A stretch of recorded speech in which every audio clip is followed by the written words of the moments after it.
Welcome to the Saturday Preview Show here on PLZ Soccer's YouTube channel. I'm Kerry Pollock, joined today with Alan Ruff and Alison McConnell. Ruffy, we've got a bit of competition for the quiz this week. Certainly hard. I think it's going to be harder. Yeah, do you think? Tam, I was beginning to get it, Tam, you know, because I was getting draws here and there, but I think Ali will be way ahead of me. Oh, well, we'll see. Let's get right into the football then, Alison. St Johnstone and Rangers, first early kick-off today. Is it a pressurised game for both managers in this one?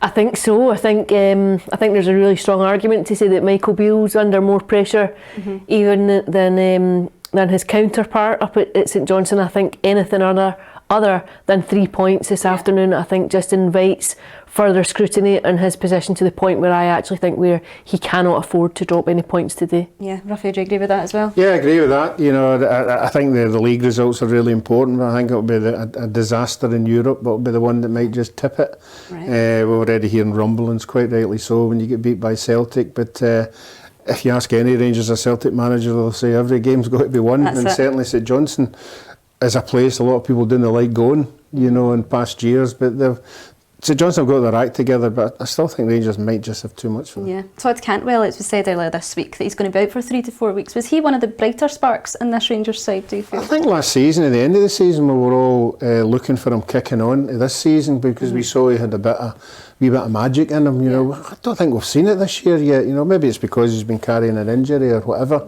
But certainly he has got a wee bit of skill about him, and he's the kind of player you would want to go and see. Alison, just before we get your prediction, from a St Johnstone perspective, they got a point at Celtic Park. So in a way, do you feel Rangers could be here for the taking? I think St Johnstone will feel as though they've got very little to lose. They'll be very well aware of the pressure that's revolved around Michael Beale, around Rangers over the last 13 days since that defeat to Celtic. They'll want to capitalise on that pressure. They'll want to try and ask a few questions of Rangers. In a sense, it's a free hit. No one expects St Johnstone to take anything from them. The pressure's all on Rangers. I think they'll go and see if they can take anything out of this game. It's a bonus. He won't be judged on what he does against Rangers, but rather on the course of the performances against teams round about him. Rangers, it's a must-win game. What are you going for? I'm going to say Rangers will win 2-1. 2-1, Ruffy? I'm going to go Rangers 2-0. 2-0, right then. Celtic will face Dundee at Celtic Park.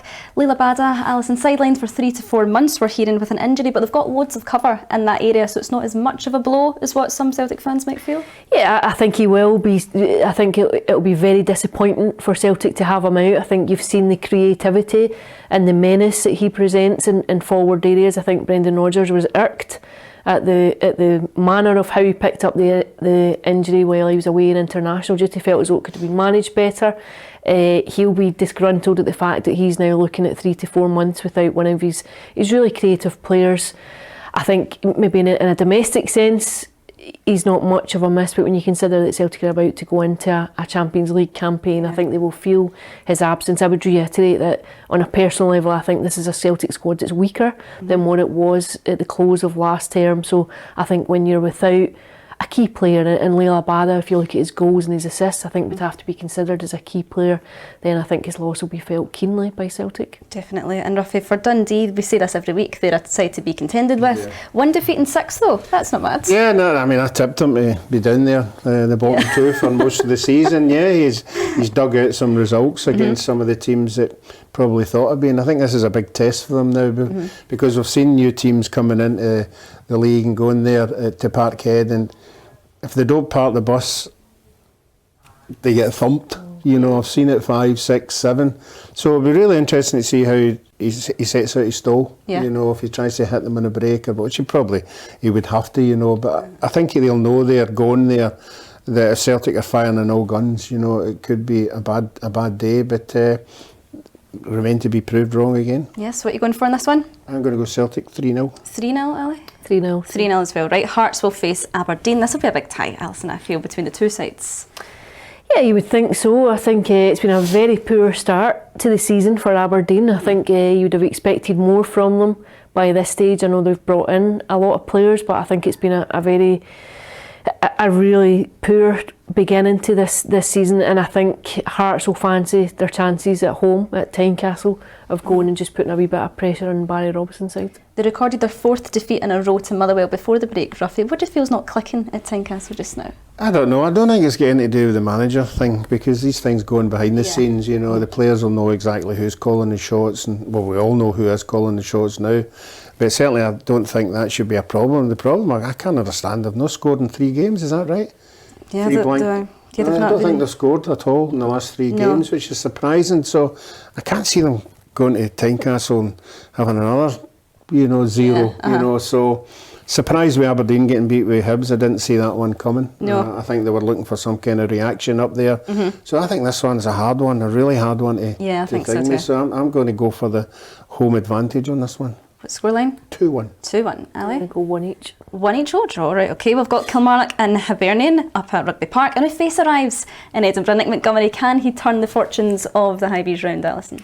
Yeah, I think big things are expected of him. I think there was a bit of optimism about his appointment this week from the Hibs support, but Kilmarnock have had an impressive start to the season. On home soil, I think Derek McInnes's side will fancy their chances.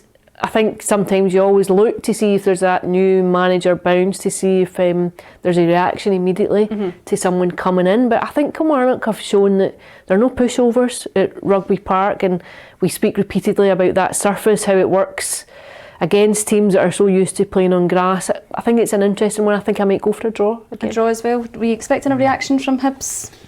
Yeah, I think so. I think any new manager comes in, he's getting new ideas. The training would have been different, the team talks would have been different.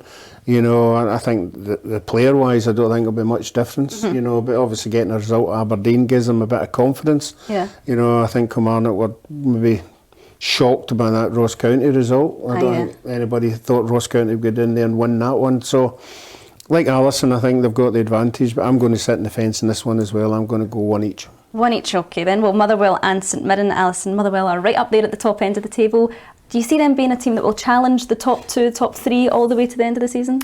I think it gets very difficult to sustain that as you go deeper into the season. I think it maybe just reveals a lack of depth within the squad. And saying that, I think once you consider the resources of all teams, I think you would expect to see obviously Celtic and Rangers up at the top, and then the likes of Hearts, Aberdeen, Hibs up there. And I think if Motherwell can go and finish top 6, I think you would regard that as a very positive season and a very positive return from the campaign. Yeah, absolutely. Ruffy, St Mirren did knock Motherwell out of the cup. Is this a chance for redemption for Stuart Kettlewell's side? Yeah, I can't split these two teams very much. For me, I know it's early on in the season, but this is 5th versus 6th for me. I know Ali's saying that's what it'll be. One of them will be running, but I think either one of the two of them. Right. So it's a 5th versus 6th for me.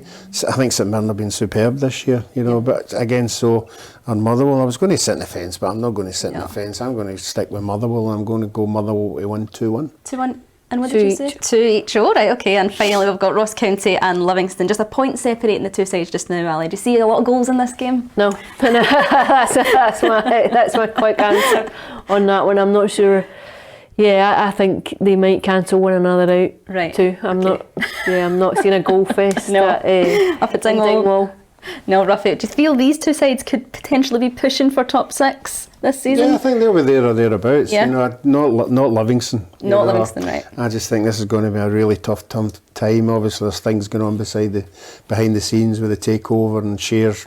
Club people want that can be disruptive a wee bit. So the manager will have to keep the players focused on the game ahead. I think Ross County will be buoyant by that last result at Kilmarnock. So.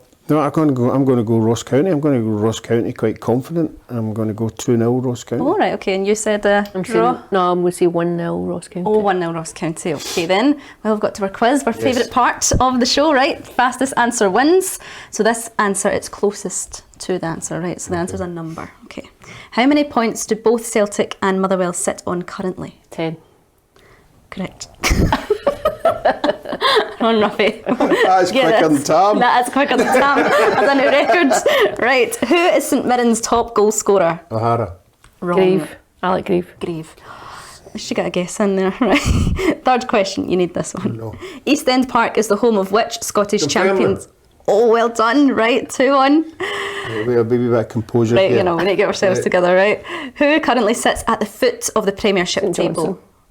3-1. She's tipped you. Right, final for the one, Ali. The Lions is the nickname for which Premiership side? Livingston. No, 4-1. Well, it's not a clean sweep. We'll tell Sam when he gets back then. We'll be back next week with some more action to look forward to. We hope you can join us then.